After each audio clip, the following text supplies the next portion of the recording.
Hey, deserving listeners. This is the Psychology in Seattle podcast. I'm your host. It's just me today. I am Dr. Kirk Honda. I am a professor and a therapist. For those of you who know me, you know that I'm a staunch feminist. I don't agree with every feminist or every feminist idea, particularly what you see on the internet, but I do agree with the core feminist understanding that sexism is a measurable phenomenon and that we should all endeavor to end harmful gender stereotypes, whether that be stereotypes about women or men. To me, feminism is a simple thing. It's not complicated. Sexism exists in our society, and gender stereotypes are harmful for everyone. When we pigeonhole anyone in terms of our expectations and punish them for not agreeing with those expectations, then people who don't naturally agree with those expectations, which is most people, they're going to feel bad about that, right? So the solution begins by trying to understand sexism and gender stereotypes, and let's try to do our best to counter these things. It's not a big deal. It's not something to go to war over or to punch someone in the face over. It's not a big deal. Sexism is a phenomenon.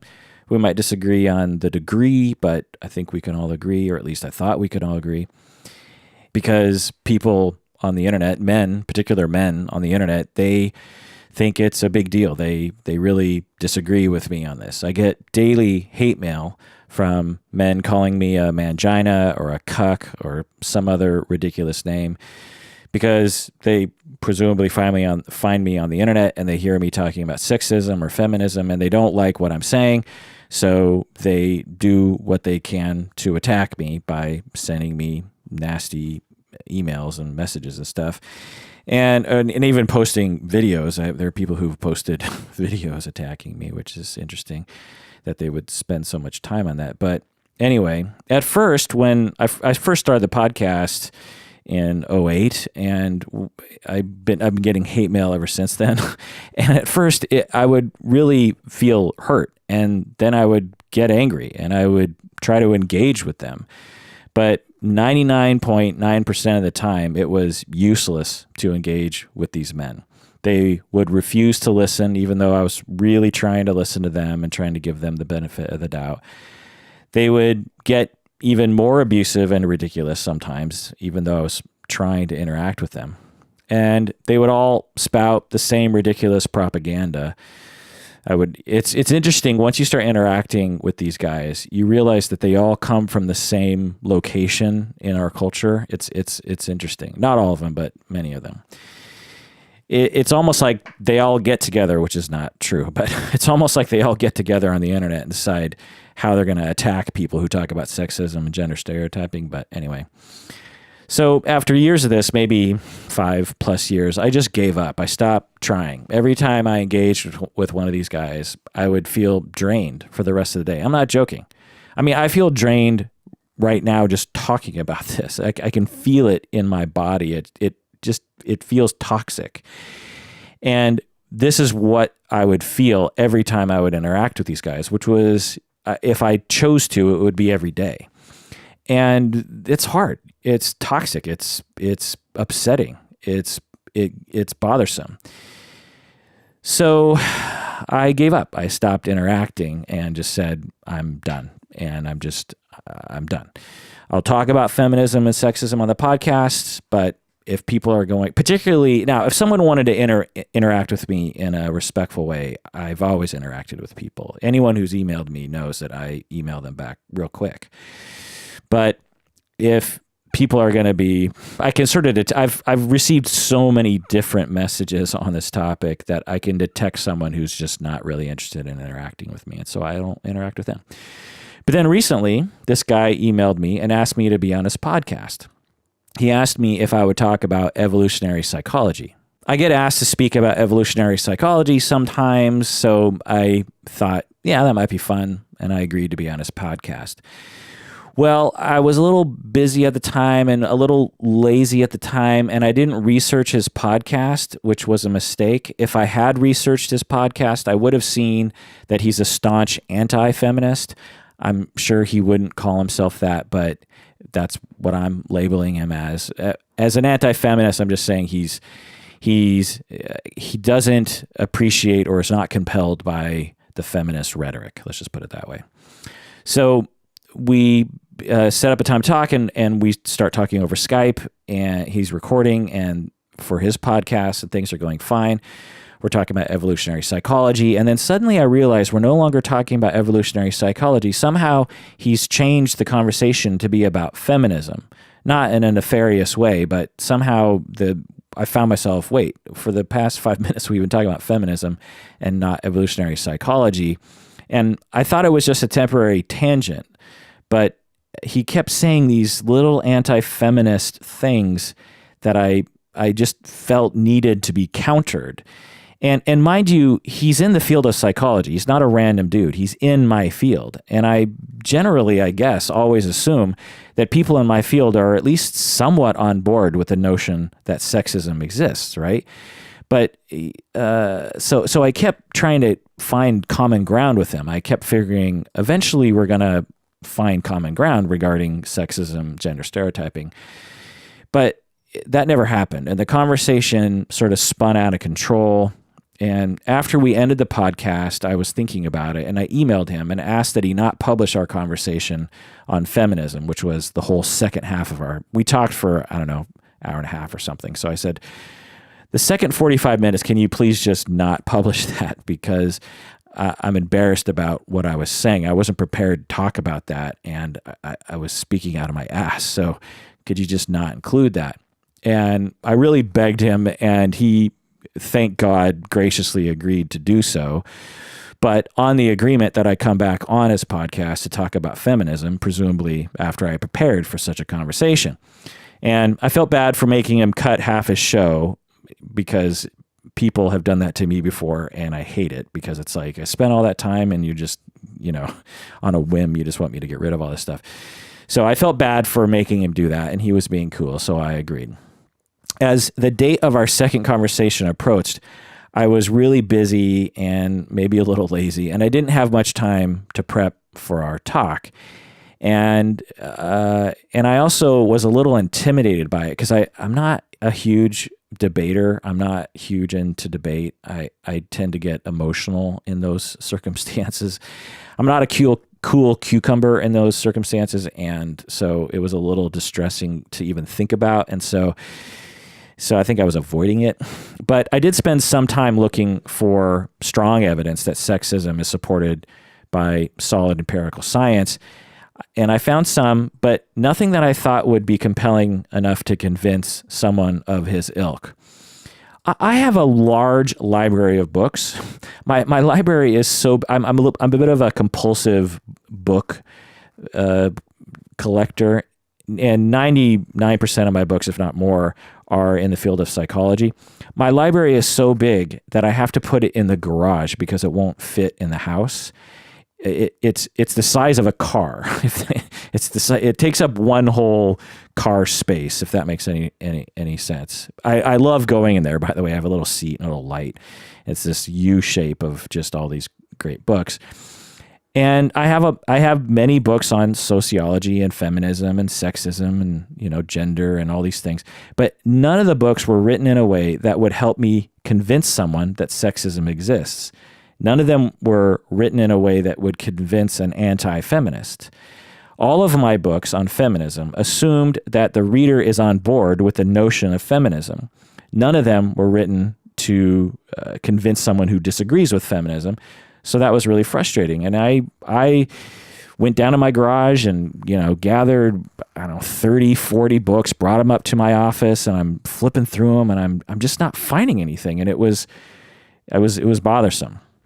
And so I started asking around. I started asking other academic feminists regarding what they could give me. And frankly, I came up dry. I mean, there's books on feminism, obviously, but none of them were what I thought would really convince an anti-feminist. And I began to realize that this is sort of a failing of the field of feminism and a failing of psychology. There should be there should be like feminism for dummies or feminism for douchebags or feminism for men or something. There should just be like a handout, it's frustrating that I couldn't find. Now, maybe that exists. And if you know about something, by all means, let me know.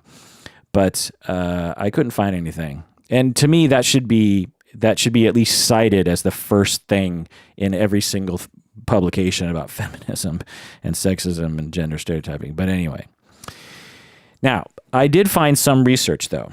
I had to comb through hundreds of studies to find results that I thought might convince an anti-feminist, but I did find some things. For example, let me share some things with you. Schultzer et al. In 2014, this study found that women make up over 1/2 of all doctoral recipients in biology-related fields, but are vastly underrepresented at the faculty level in life sciences. So, in other words, over 1/2 of people who get their doctorates in biology-related fields, over 1/2 of these people who get degrees are women. But at the faculty level, it's mostly men. So just let that sink in for a second. Most people who get degrees, doctorate degrees in biology are women, but most faculty are men. So why would that be, right? The researchers found that male faculty members tended to employ fewer female graduate students and postdoctoral researchers than female faculty members did.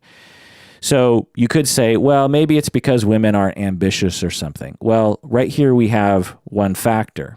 Male faculty members have more, seemingly favor male employees and researchers, whereas female faculty members tend to not discriminate.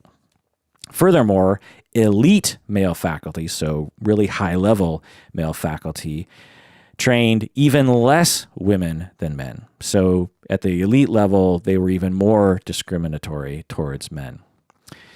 Whereas elite female faculty did not exhibit a gender bias in their employment patterns. So right there you have a huge factor, right? If you have a group of people, particularly at the elite level, that the men favor men, but the women at the elite level don't favor either, then men are going to have a advantage that will result in more men getting trained in the sort of work to become a faculty member and blah, blah, blah.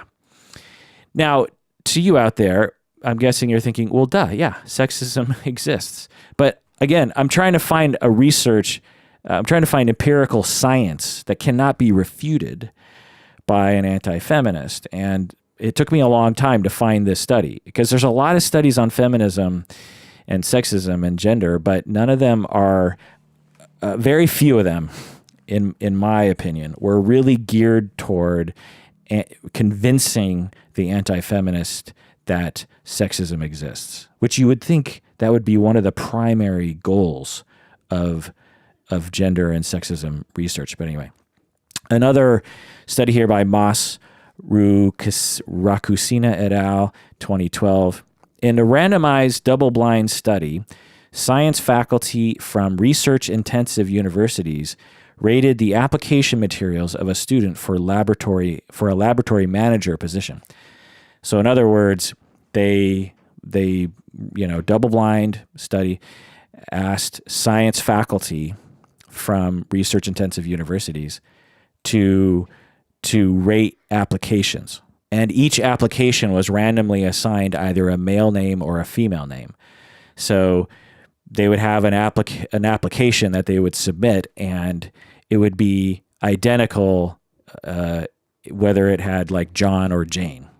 And so the only thing that would differentiate one file from another was just the name and the assumed gender.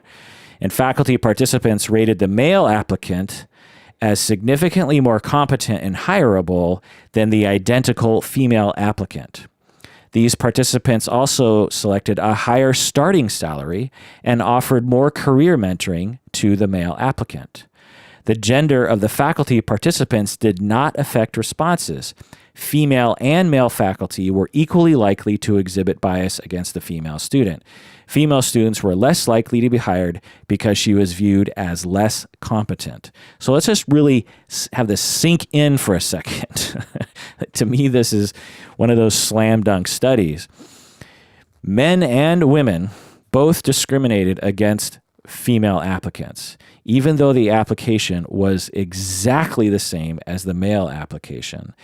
And the female was just assumed to be less competent, and they gave the male competents more money, and they gave the male applicants more mentoring. If that isn't male privilege, I don't know what the F is male privilege. So to me, slam dunk. Okay, I have a few others here. Akinola et al. In 2014, professors were contacted by fictional prospective students seeking to discuss research opportunities prior to applying to a doctoral program. Names of the students were randomly assigned a single gender and race, whether that be Caucasian, African American, Hispanic, Indian, or Chinese. But the messages were identical. So the only difference was the name and the ethnicity. Caucasian males received the most responses, particularly in high-paying disciplines. So let's really let that sink in for a second. They send to professors all these prospective students seeking. So I'm a professor of a program, and presumably, so if I got all these emails from students saying they would like to apply to my program, presumably I would be biased against everyone who wasn't a Caucasian male. So if I got a John or a Matthew, I was more likely to respond back to them than if they were a Jane or a Jennifer, or they were a male from, they were a Rodriguez or an Indian name or a Chinese name or what we could stereotype as an African American name. So not only did they find that, which is a no duh to us that understand sexism and racism, but it was particularly bad in the higher paying disciplines. So just think about that for a second. So the higher paying disciplines like, law, engineering, were even more likely to privilege Caucasian males. And we wonder why there's a pay gap. Okay. Rubena et al. In 2013, the researchers found that without any information other than the candidate's appearance, male and female subjects are twice as more likely to hire a man than a woman. So pretty simple here. Without any information other than the candidate's appearance, so presumably a picture of the candidate, male and female subjects, so men and women, were both twice as likely to hire a man than a woman, just based on appearance without any viewing of their resume. They just look at a man, who cares what his qualifications are, twice as likely to hire the man.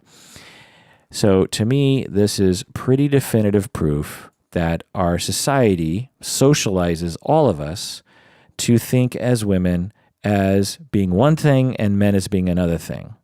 Now, this doesn't mean that all the socialization is harmful to women. Women are, for instance, socialized in a way that they are allowed to be more emotional than men are. Not that women are allowed to be fully emotional, but a little bit more emotional than men can be. And therefore, they benefit from that because men are socialized to have zero emotions, and so, or just anger, which in my estimation is more harmful to men than women. So our culture in that way harms men. They're harming everyone, but women are being harmed less by that. So it's not that women are the sole victims, so to speak, of gender socialization. But the point is that socialization exists. And one of the socializations that we victimize everyone with is that men are just better than women at working, which, makes logical sense given our society. It's not logical, but it's understandable because our society was based on men working outside the home and women stayed at home and took care of the kids. And so therefore, we haven't quite rid ourselves of that notion that men are good at jobs and women are good at home things. So that affects the workplace, which is a big element of power in our society. When you have a good job and when you get paid well, you have power. And to deny women equal opportunity to that power is unfair and un-American, in my opinion. So I gathered these studies together in preparation for my conversation with the guy that I'm calling an anti-feminist. And I also contemplated my goals for the conversation. Knowing myself, I knew that if I didn't have pre-established goals, I would get angry and out of control. I knew that about myself. Every time I get involved in conversations regarding any of the isms with someone who who is a denier of the isms, I will instantly get angry and start. I won't yell, but I'll just get in a sort of argumentative mode. So I thought about it, and I thought, okay, I need to take a soft approach. I need to breathe. I need to really listen to him instead of assuming things, which is a big fault of mine when I debate these things. Is I'll stop listening and I'll start assuming that I know what they're going to say because I'm just so effing angry at them. So I decided I was going to slow down. I was going to take my time. I was going to really listen to him, and I was going to slowly introduce concepts instead of beating him over the head with several concepts. And most important of all, I was going to avoid getting into an argument with him in which we are both just spouting things at each other and not listening. I was really going to take it slow. So the day arrived and I was on his podcast. And at the end of it, I thought it went mostly okay. He's a super nice guy. You know, for an anti-feminist, as I'm labeling him, so I have to be fair, I don't think he labels himself that way, but for one of those guys, he was super nice and respectful of me. He kept his cool. He's a nice guy, and he wasn't your typical sort of guy in that arena, in my opinion. I thought about it after we recorded, and I got some of my main points across to him. He was not compelled by my points, but I got them across, and I was satisfied with that. I didn't get to every point, but I got some points across. I never get all my points across whenever I engage in these conversations anyway, so that wasn't my expectation. But then I listened back to the recording of our conversation because I wanted to make a Psychology in Seattle episode about it. And I was mortified by what I heard. I realized that there were several moments in which I was agreeing with him, but I should not have been agreeing with him. I think I was agreeing with him because I wanted him to feel relaxed so he would be open to my points. But he was saying things that needed to be countered with something. I mean, he would say things and I'd be like, I agree, or yeah, I get it. And I shouldn't have been saying that. I should have been saying like, okay, well, let's table that one and get back to what I should have said something else, but I was too busy trying to be calm and cool to really notice what was happening. So there were many regrettable moments, and it was just too embarrassing to be heard by the deserving listeners of this podcast, Psychology in Seattle. So I put the recording in the archives. I said, that's it. It'll forever be in the archives. But over the next couple months, the recording kept haunting me. I had this nagging feeling that I needed to do something with this recording. It needed to be, I just needed to do something about it. And so at first, I thought I might do something in which I chimed in every now and then and sort of added points to it. And that just didn't seem to make sense to me. I was just embarrassed about my performance in this debate. But then today, something finally occurred to me after this thing has been nagging at me forever. I thought I would publish this conversation as an example of someone who was trying and failing to change someone's mind about feminism. I thought I would publish it as an example of a failure. And that's okay. People fail sometimes. People like me. And it's really the effort that counts. If none of us try to do something, then nothing will change. We have to try, even if we fail. So here's that cringeworthy conversation. Let me know what you think. I'm cringing already. Here we go. All right. Well, welcome to the show again, Dr. Honda. Thanks for having me. Thanks for being back for part 2. Sure. Wow, there's a lot of agreeing going on in that first part. Doesn't it feel good? Felt like a huge bro hug, a 30-minute bro hug between us about evolutionary psychology. That's right. I always enjoy a good 30-minute bro hug about evolutionary psychology. It's like a Pearl Jam concert. My buddy went to a Pearl Jam concert. He described it as a 3-hour bro hug. So as a springboard into our second part of this conversation, let's talk about the limits of evolutionary psychology as it pertains to gender as a social construct. Because while we both think that there are limits to evolutionary psychology, it doesn't explain everything. Humans have free will. There's other things that determine our behavior. I think we may disagree about gender as a social construct. Because I'm more come from the school of gender is not just a social construct. It's something that's rooted in our biology, and that leads to different performances between men and women in the society. Maybe why men are paid more. It may be why men go into math and sciences more than women, which is probably why they're paid more. So how about we do that? Okay, sounds good. So I come from the school. Here's where I come from. Testosterone is a big thing. Testosterone really matters. And in young kids, in boys and girls, but before they reach puberty, there is not that much different in their testosterone levels. Yes, there is a difference in the womb. And to turn the fetus from a female into a male, men receive some testosterone, 3 injections. To be sure, from the mother. Women do not get that. It informs our brain development. So while there is some difference between men and women when they're boys and girls, not men and women, boys and girls, it really ramps up in puberty, where testosterone is about 10 to 15 times that of women as it is in men, or in men as it is in women. And that leads to vast behavioral differences that we see today. Now, where I go to school, I'm most schools, a lot of the feminists say the reason we have these disparities between men and women, especially when it comes to the pay gap, is because society is set up to oppress women. There's this patriarchy society that's set up to oppress women, and I would say there's just a performance gap because men have higher testosterone, therefore they're more motivated to make more money because it's more important for their sexual selection. Okay.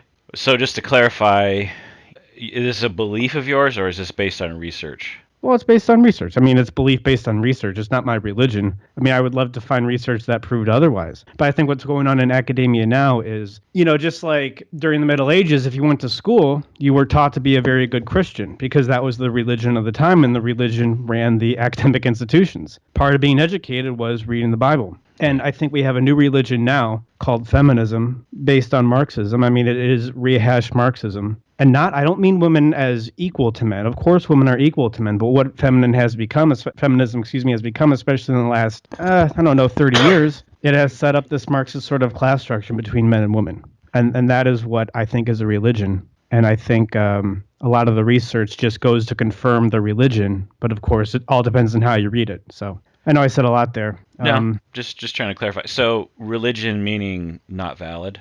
Religion meaning a thought structure. I mean, I get this from Jung. He talks about a shamanic function. Just like humans have a sexual function, we have a shamanic function. And when you take away something like religion, like a traditional Judeo-Christian Muslim religion, people will begin to invent their own religions. And that's what happened with Marxism, is religion was dying off because of the Enlightenment into the West. So humans, we invented a new religion called Marxism. And I think it's just as pivotal as the invention of Christianity. I think we're going to look back in 2,000 years. It's going to be this guy Marx came around and started this new religion.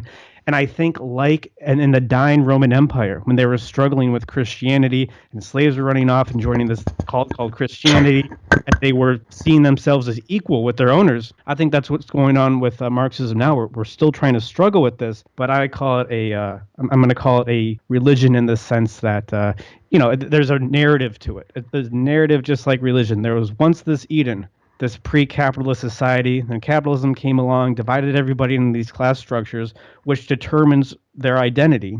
And so now we have to do away with this class structure through violent revolution, get back to this Eden of a classless society.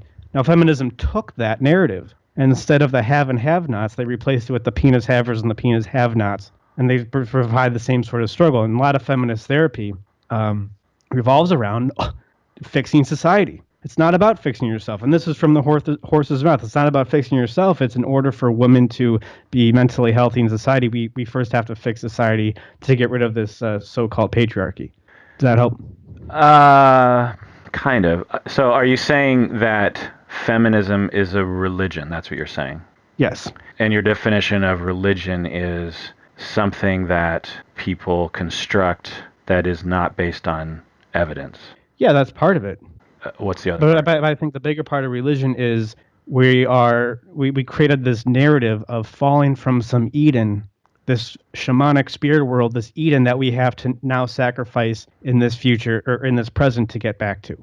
You lost me on that one. And so here we have the woman thinking that the only reason that they make less than men is because they were treated that way as society. They were somehow suppressed or oppressed by the patriarchy, and because of that, they aren't making as much money. So really what we need to do is do away with this patriarchy, which is an unfalsifiable entity that feminists keep fighting against. I mean, it's just like Christianity when they say, oh, you have this Holy Spirit up here in this Platonic world of forms. And so really it's about sacrificing your body here, sacrificing your life here.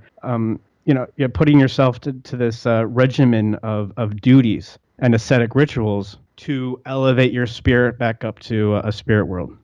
So sexism cannot be demonstrated by evidence. Is that what you're saying? No, I think sexism can be demonstrated by, I mean, that's my point, is I think sexism is a very real thing. It's a outcrop of our different biologies. And women and men have a lot of things in common, yes, but we have a lot of things different too. And I think what we see of sexism now isn't because of societal constraints on women. It's because women are just different, and they're going to choose different paths. They're going to much more likely to major in something like interpretive dance as opposed to a STEM, so they're not going to make as much money. Doesn't mean that women are less valuable than men, of course not. But they will be less valuable if you keep telling them that they need to act like men in order to be valuable. They need to get a job and all these things. So I do think that sexism is very real, and I would call myself a sexist in the sense that I just think the sexes are different. So that's okay. We do different things. Well, if that's your definition of sexism, it's not the general definition of sexism. The general definition is the belief that one gender is better than another. Well, I would say that's misogyny. And I think those two terms get conflated all the time, and I think misogyny is wrong. Thinking that women are stupid or inherently inferior, whatever that means. I think that is inherently wrong. But that is completely different from sexism. I don't go around calling myself a sexist because it's not good PR, but I guess if you really want to break it down, I am a sexist in the sense that men and women are different, and we need to respect the differences. Now, if a woman wants to, go study math, nobody's going to try to stop her from studying math. And it could be the case that the best mathematician in the world is female. A lot of good mathematicians are female, but most of them aren't.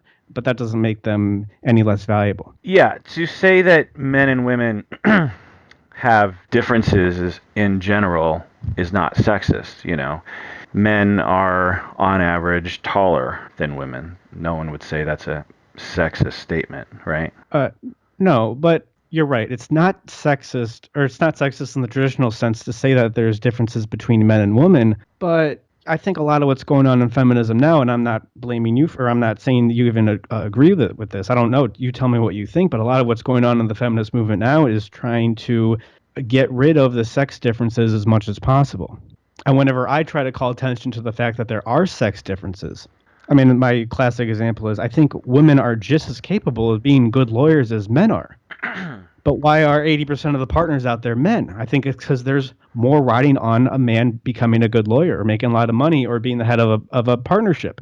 It means more for a man's status to do that, so he's going to put more time in. Doesn't make the man better, just makes that because of our sexual differences and because of humans are a sexually dimorphic species. Not to the same extent that gorillas are, but there's about 15 to 20% sexual dimorphism there, which you can generalize by looking at, you mentioned it, the height difference or the size difference.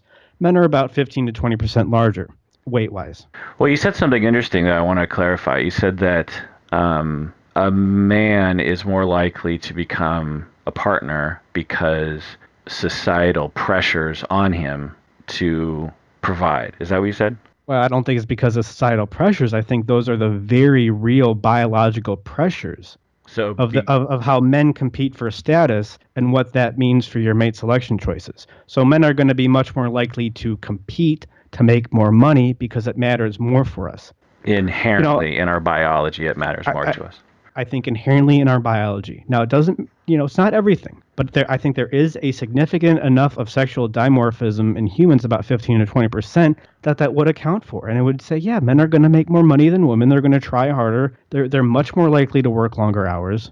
Doesn't make them better. And in fact, women may very well be the more evolved sex in this by not working 60, 70 hours a week. They may very well be the more pro-social sex. I am totally willing to admit that. And in a lot of ways, women are better than men, of course.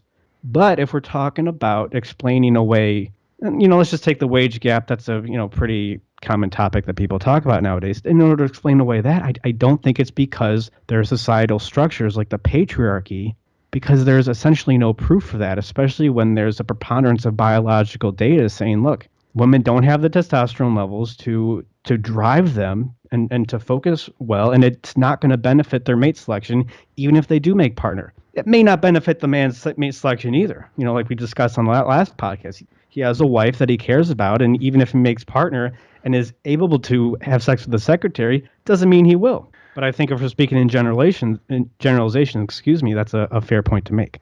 Well, the research and debate regarding the gender pay gap, the factors involved in that is, it's hard to know. It's the research, as by necessity, is based on large data sets and then trying to extrapolate from what they see, factors that play into that. You look at all women, versus all men in the United States. Then you say, okay, well now maybe it's because men choose jobs that pay more.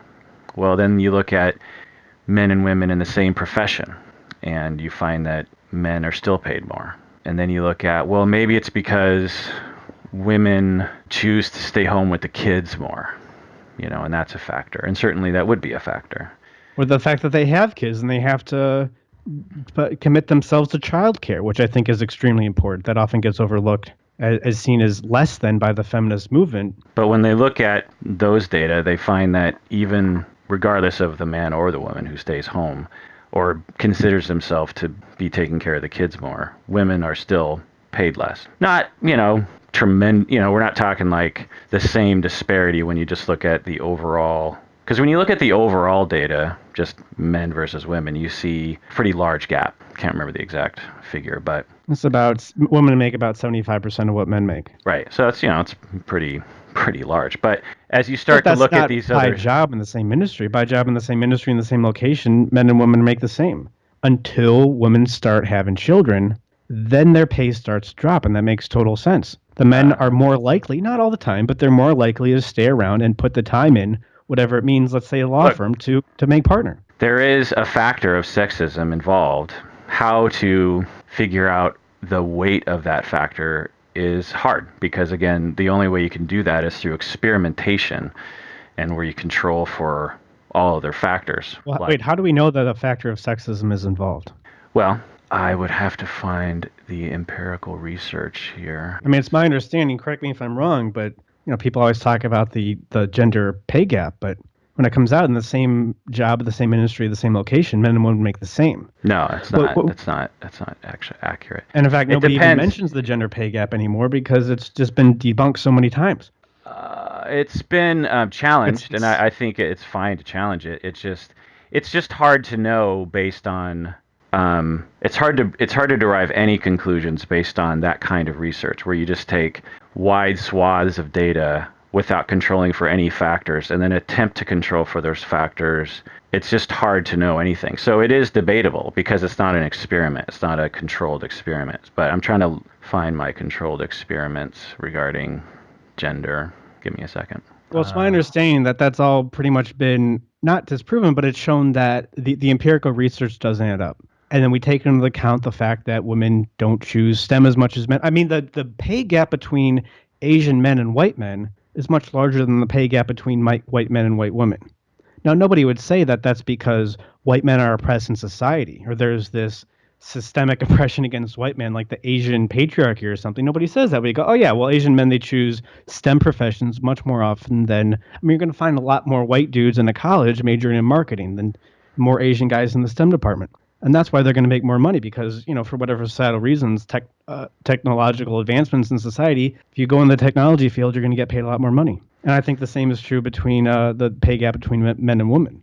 Well, at the onset, I should say this is not my specialty. If you talk to a specialist in this area, my guess is you would get much more cogent points. But okay, well, that's fine. And we don't even have to talk about the pay gap. It's not even what this is about. I'm just saying there's limits to evolutionary psychology. That was our first discussion, but I also want to push back against that. Really, what I wanted to address in that first discussion is the fact that a lot of evolutionary psychologists like Jerry Coyne and Sam Harris, not that Sam Harris is an evolutionary psychologist, but he does use those arguments a lot. They promote determinism. And, I'm really sensitive to that. And I say, no, a lot revolves around our psychology and how we choose to manage especially our emotional issues.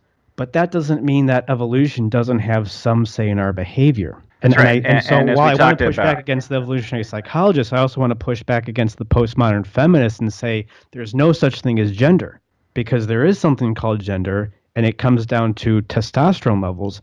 Not that testosterone levels determine our behavior in every situation for everybody, but you can make generalizations based on testosterone levels, and pretty safe ones at that. Well, the way that after, looking at a lot of the research and for the past, I don't know, since I entered academic field, well, first off, I'll say that there are plenty of people on the various sides of the debate that have spurious arguments and present dubious data to support their, what one could be considered a religion, and feminists are just as prone to that as anyone else. Having said that, I and other, thoughtful scholars, not calling myself a thoughtful scholar, but thoughtful scholars along with myself, upon looking at all the different angles of this, will propose that evolution absolutely plays a role in the development of our psychologies, and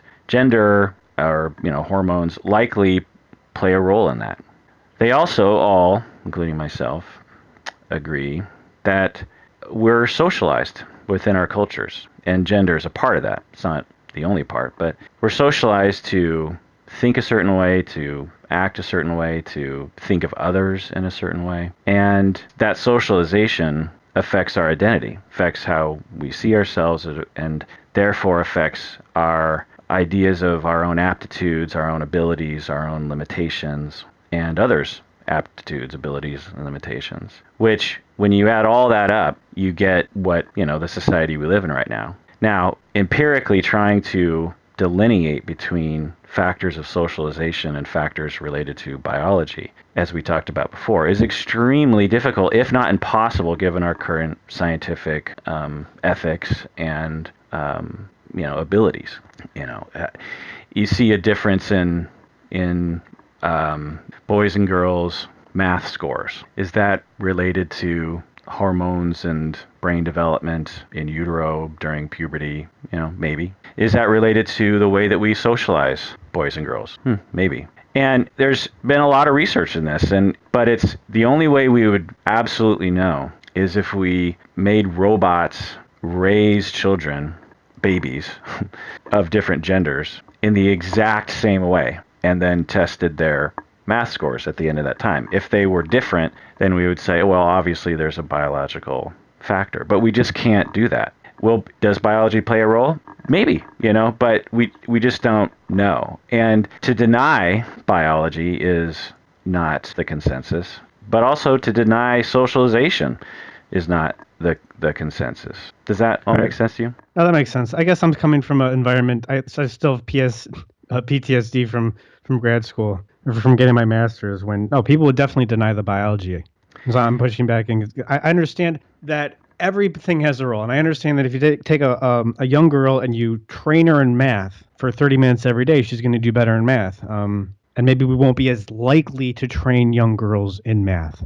Now, maybe it's because they don't show an interest in that as much, maybe a little bit of both. All I'm saying is that I think that biology here can be very significant. And we don't know everything about biology, but we do know a lot about hormones. We do understand how those change our behaviors, especially, we take people, of both sexes and give them hormones from either estrogen heavy or testosterone heavy, and it dramatically changes their behavior, changes what they're interested in. We're seeing more and more of this with transgender men, from women transitioning into men. We start giving them testosterone and they start behaving much more like men. I mean, they're not socialized to do this. This is part biology. Now, not that the biology controls everything, but I do think that is a significant contributor. Well, even that research, which I haven't seen, I'd have to look at the effect size and the variance. But even that, I mean, any trans person will tell you that the hormones they do have an effect for sure. When you're transitioning and hormones are a part of that, your identity, the way you see yourself begins to change. And the way people treat you changes. And those can all be factors involved in the motivations one feels. Now, I'm not saying that you give a woman testosterone. I'm not saying that that's not going to have a biological effect that will result in changes in motivation and behavior. But it's, like I said before, it's hard to know what the exact effect size is and how much identity and socialization play a role in that. I'm just generally agnostic when it comes to this sort of thing. I don't appreciate if we're going to delineate between these two camps. You're labeling them feminists, but honestly, it's a brand of feminism. I'm a feminist, but I also, understand that biology plays a role. So you're saying, so I think you're. Well, I guess I'm talking about general trends in feminism that's becoming more that gender is a 100% social construct. I argue with people almost every day on the internet about this exact same point. People will say, because I'll say on the internet I'm a feminist, and they'll say, "How could you call yourself a feminist? This person on the internet, blah blah blah." And I read this news article on blah blah blah about this feminist, and I'm like, well, anyone can call themselves a feminist. One, two, how do you quantify movements in feminism? Do you look on the internet for that? Do you look at the loudest people for that? Do you look at the most controversial people? In my world, in academia, feminism is quite a thoughtful, research-oriented, inclusive, compassionate field that almost is never seen on the internet. Professors aren't very great about getting themselves into the media. And so in my world, feminism, often means something really quite different. Well, what do you think? Well, what does feminism mean to you? And I agree that feminism, it could mean something totally different, but also we're talking about generalizations and where the movement's going. And I think that's a fair thing to take into account. Well, feminism, as it's, the movement of feminism has been going on for centuries. So, the past 2 years of internet sensational stories is not the movement of feminism, one. Two, feminism is the pursuit of empiricism regarding the oppression of women and of the attitudes in our society that are that women. I'm not saying this very well. I don't have any notes in front of me, but are that women are lesser than men. That's the thing, and that there are institutions and practices in place that support that. Now, having said that, have things been changing? Yes. I love the fact that our society has, in measurable ways, in my opinion, become less sexist. Does that mean that sexism is no longer present? No, but we're a lot better than other societies around the world. Yeah, I just said I was a sexist. So clearly, at least there's one person who's a sexist out there. Well, you were defining it as someone who recognizes biological differences between men. Yeah, I know. I'm trying to be glib there, but I mean, yeah. And also, having said that, okay. Feminism also recognizes that men can be oppressed as a group, that women can treat men unfairly. So it's not about women are the victims and men are the perpetrators. It's about the way in which our society oppresses all people regarding gender. And another point is that the feminists that I hang around with, the consensus is that men and women are perpetrators of gender oppression. It's not men. How are women perpetrators of gender oppression? I mean, this is like a men's rights movement kind of thing, which I'm furiously pushed back against on this show, especially distancing myself from anybody men's rights, because to me, yeah, it seems like feminism for men, and I think that they're oppressed. And I think what's really going on is certain men can't deal with the tensions that come from adhering to some sort of structuralized society, which there's no way you could have a society without a structure. And because they cannot contend with those structures, they think that they're oppressed. But really what's at the bottom of it is they have a difficult time handling challenges vis-a-vis the handling of their psychological issues or their emotional issues. I mean, I think it's all on the men, on the individual men. I do not think, I have a very difficult time finding that men are oppressed by women. Well, we have to define oppression. I like to use the word treating people unfairly because I think that that's the original meaning, and people are much more able to understand that phrase than oppression or But things are going to be, I mean, I think if by fairness you mean there's some sort of inequality of outcome, well, there's always going to be an inequality of outcome, and that's not necessarily a bad thing.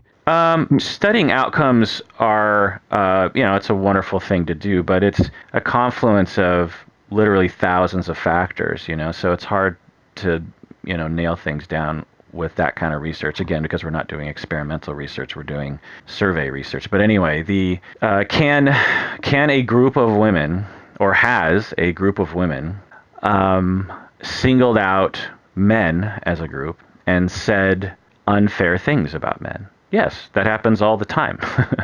A group of women will say, oh, men are stupid, or men are, cavemen, or all men don't know how to show their feelings, or men, as a man, I've experienced that unfairness, at times.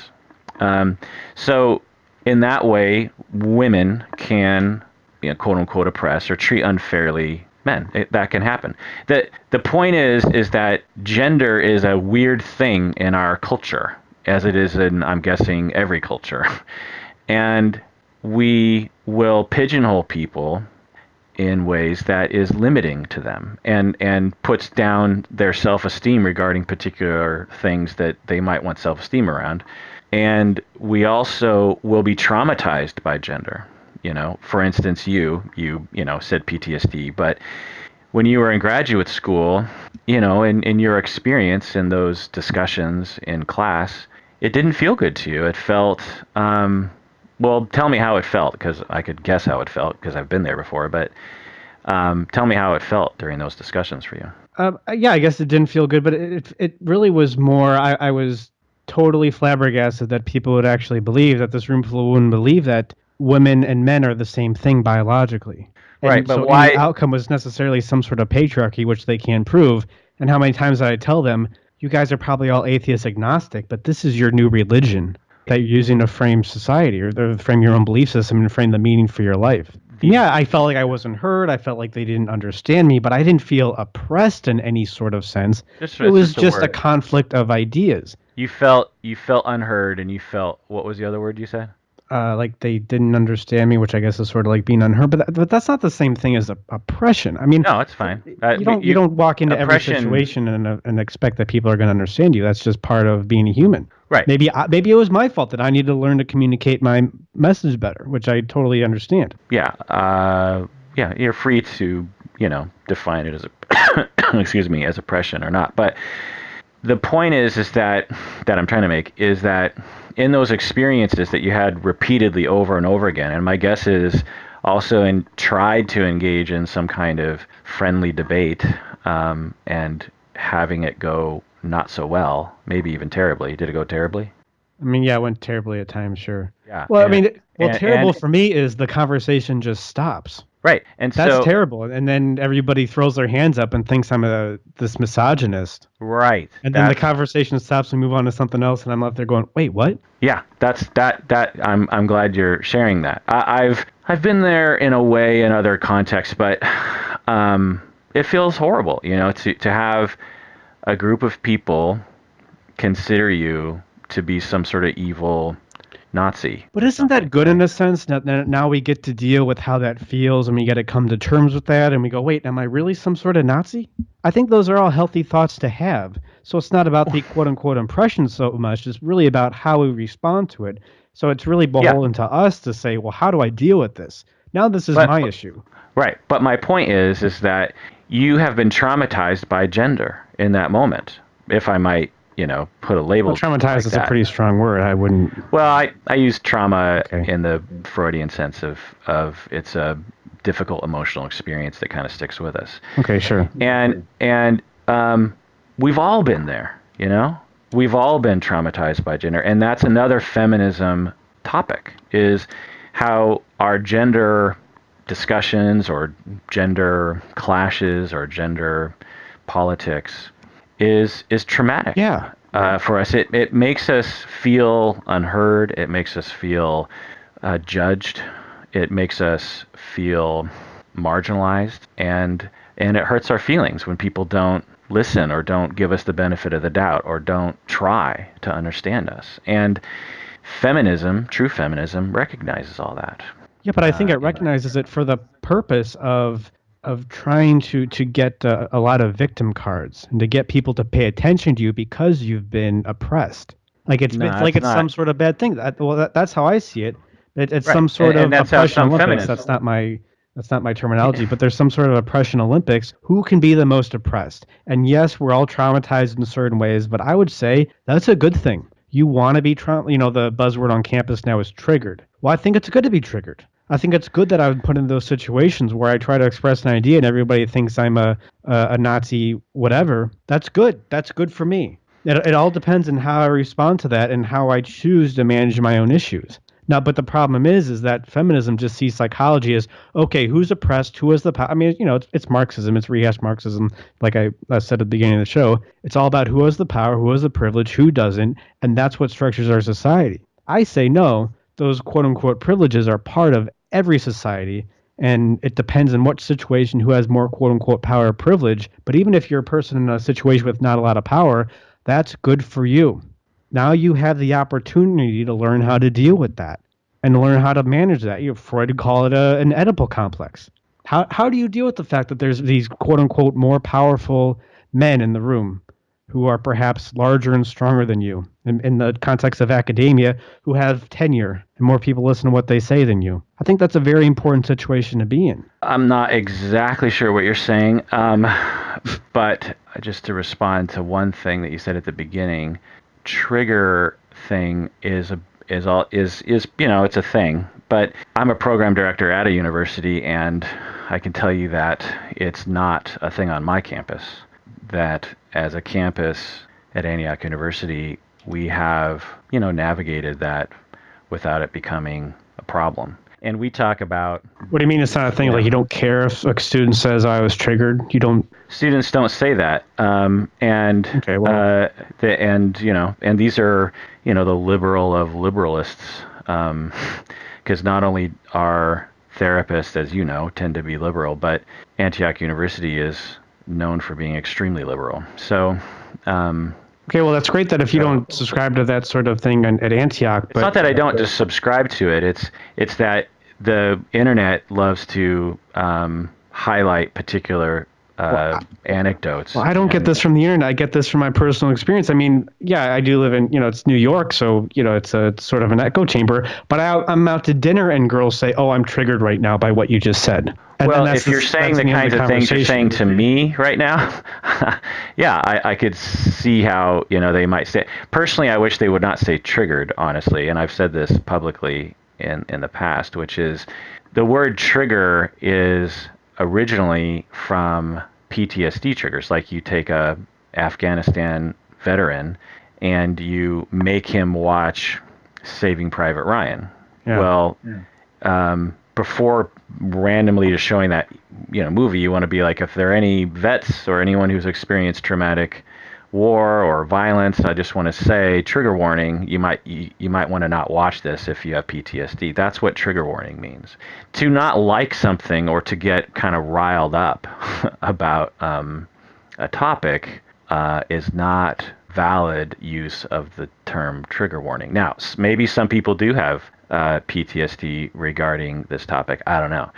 But at my university anyway, we talk about and debate heavily intense things, from, gender politics to racism to, privilege to politics to religion. And although, it's not always fun and games, we manage it, and people don't freak out, and people don't say I'm a victim. People take responsibility for themselves and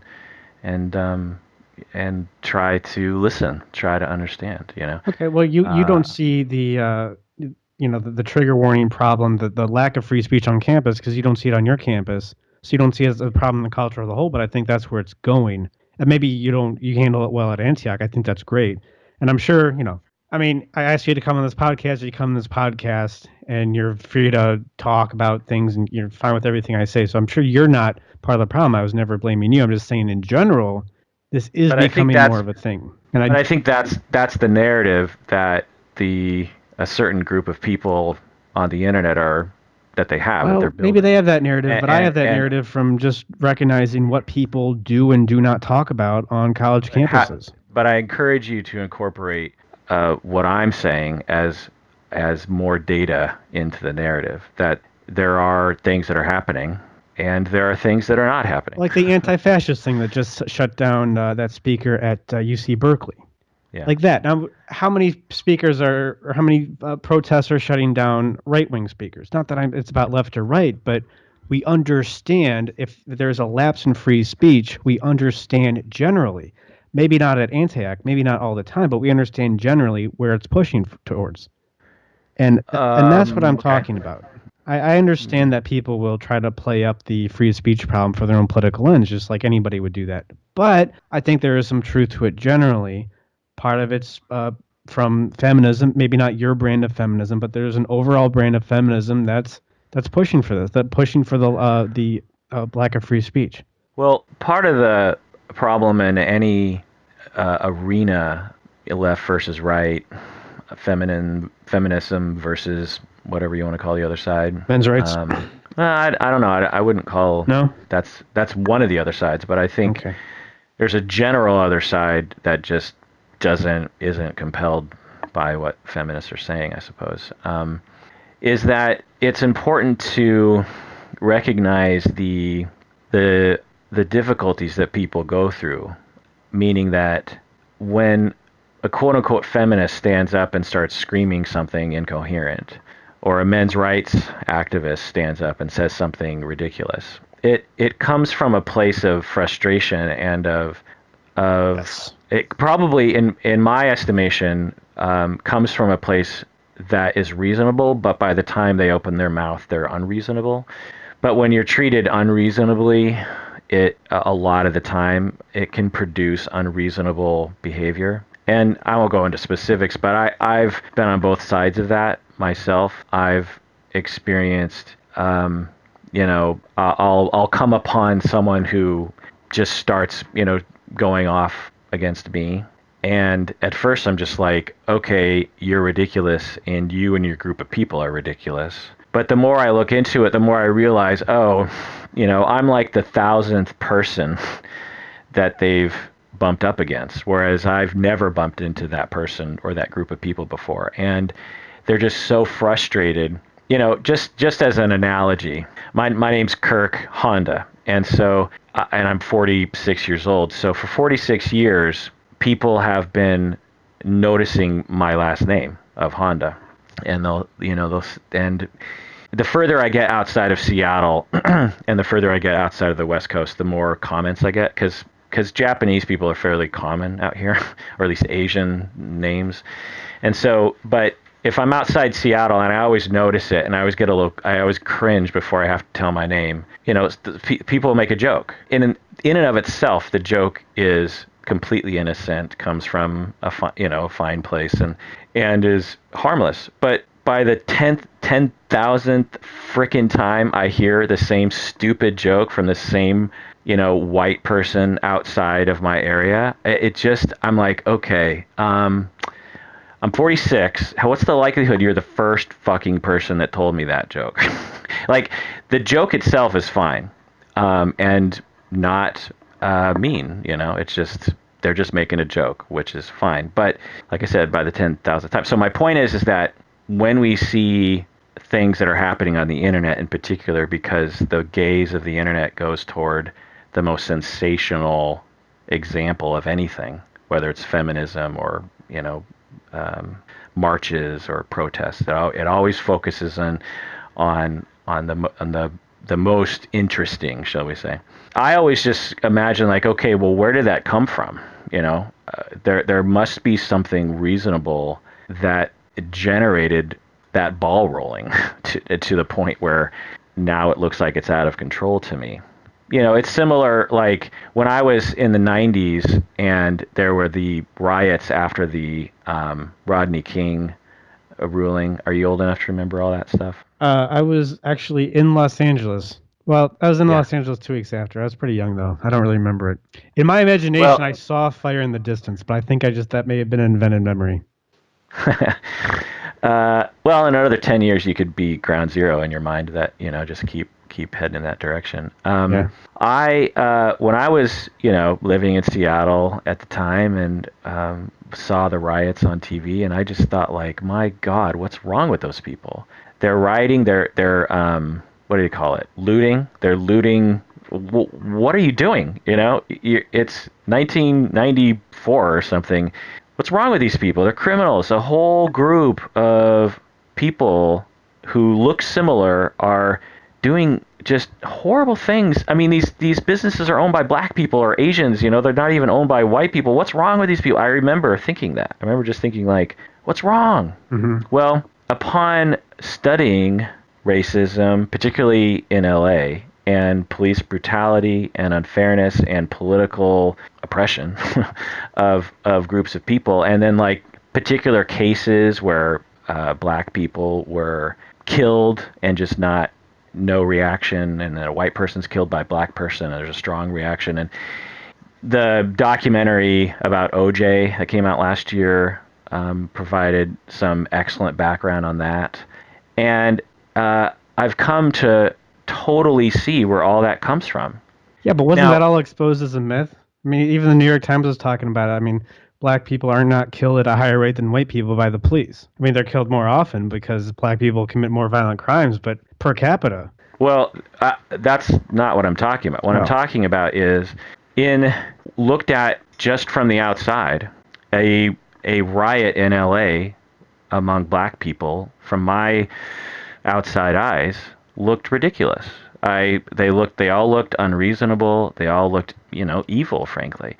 But once I learned about the backstory and the systematic, ongoing denial of justice to a group of people and to communities, I understand what leads up to that behavior. In and of itself, that behavior is immoral and unjustified. But when you see the progression, it all makes sense.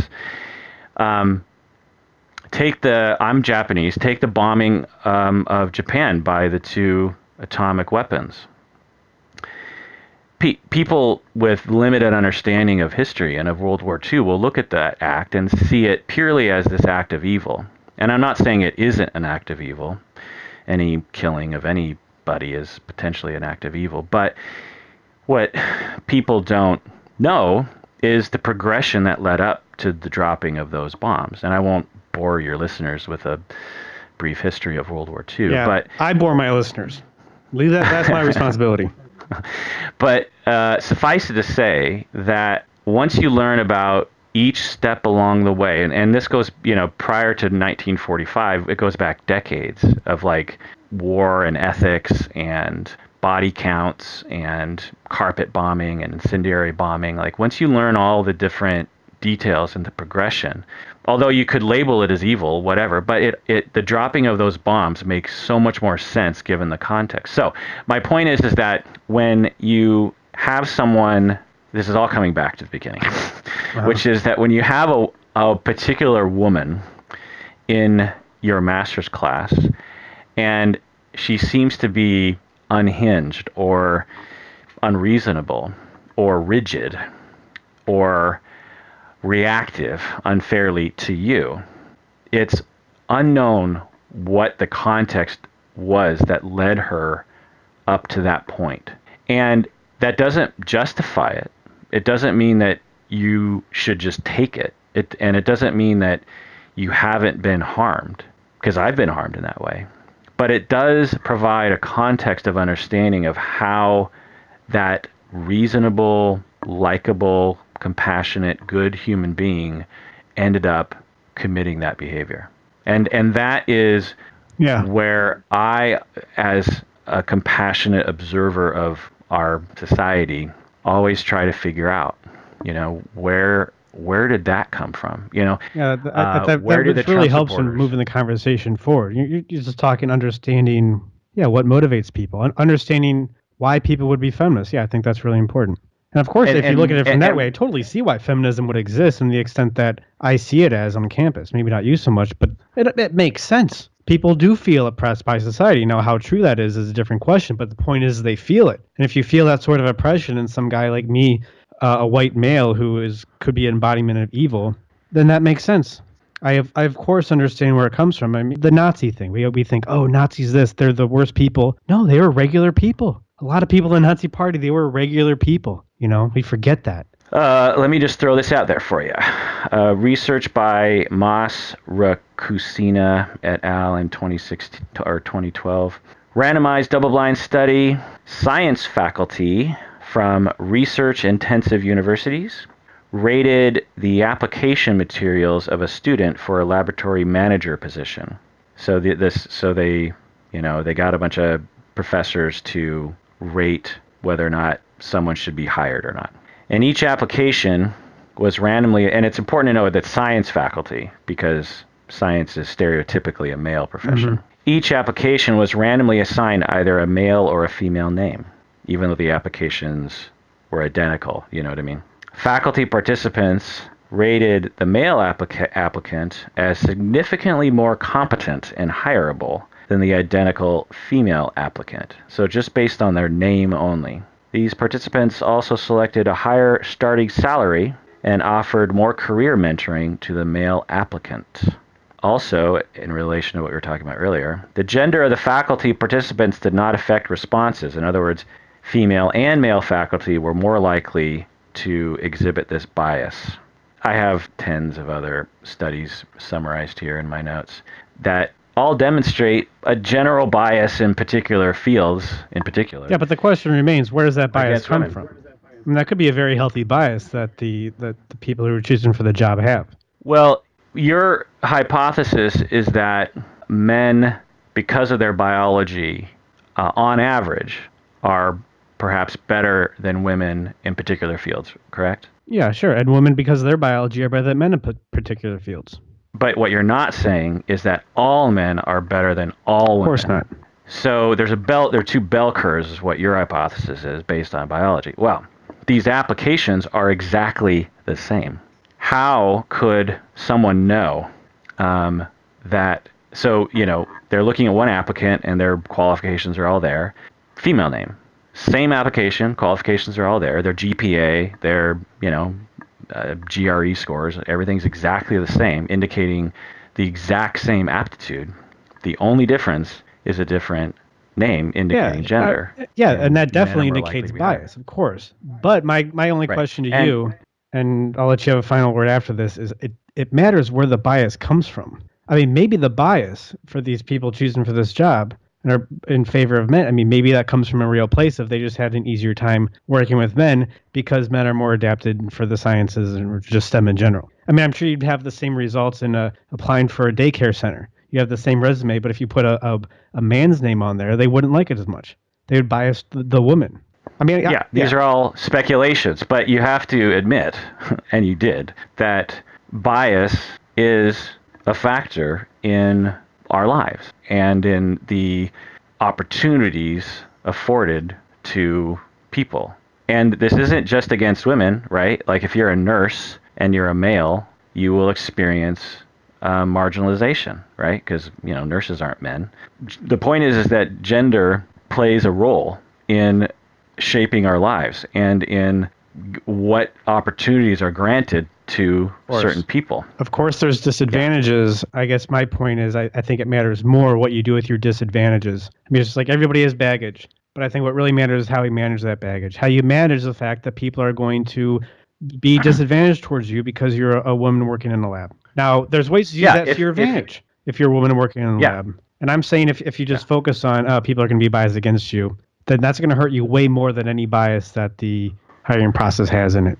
Well, if your point is, your advice to people is don't be discouraged by the bias and don't blame the bias entirely for your shortcomings, then great. Yeah.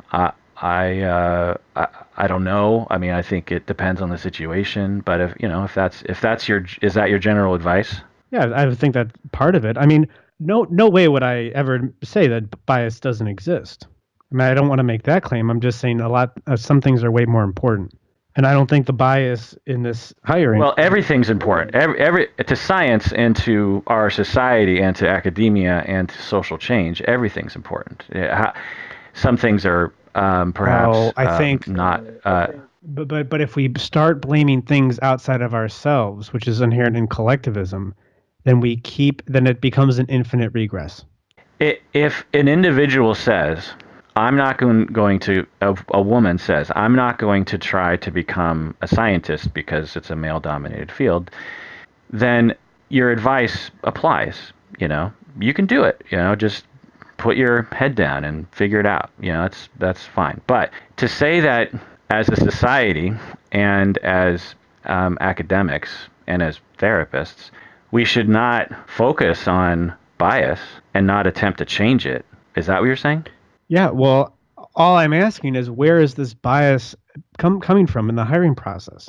Now, is it because they are sexist or misogynist, and just see women as inferior? Well, that's different. Maybe they have experience working with women and it hasn't gone well because women aren't as suited for STEM professions, even though the greatest scientist in the world could, of course, be female. The hiring process is making it's taking a general read of, okay, we've had these problems with female applicants in the past. Let's just not go there. It all depends on where the bias comes from. But look, we're all going to have bias, of course. Just curious, if this bias was shown against black people, would you say the same thing? Yeah, of course I would say the same thing.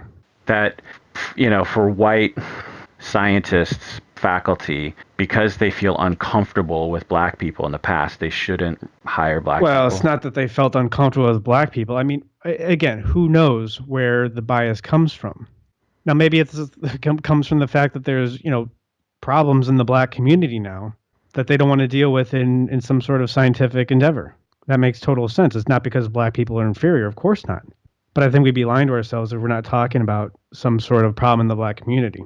My point is that, and this is just one study, by the way, looking at it from one particular angle. I could read the dozens of others, but again, I'm a little over time. But the notion of bias is well established, and by empirical double-blinded studies, not by anecdote. Yeah, sure. And along with anecdote, I should say.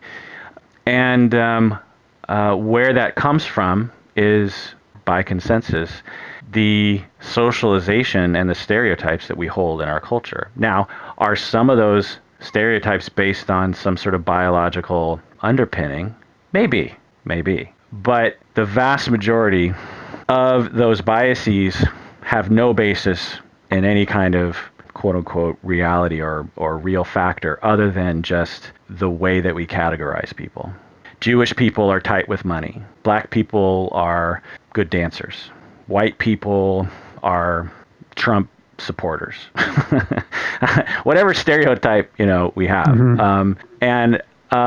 We're very simplistic people. We're not very smart, and we tend to categorize at the drop of a hat. And that helps us in some ways. But when you look at data, you see these effects as a result of that compulsive categorization and stereotyping. And I think it's very worthy to look at that, along with biological differences between men and women. All right.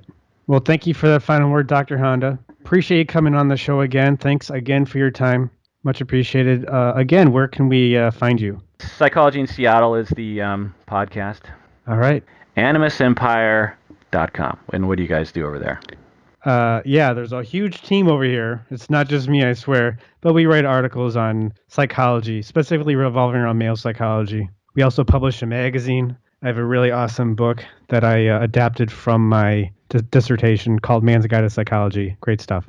Okay. What was it called? Animus Empire. Animus Empire. All right. Well, thanks again, Dr. Honda. Really appreciate it. And thank you for doing this. All right. That's the end of that conversation.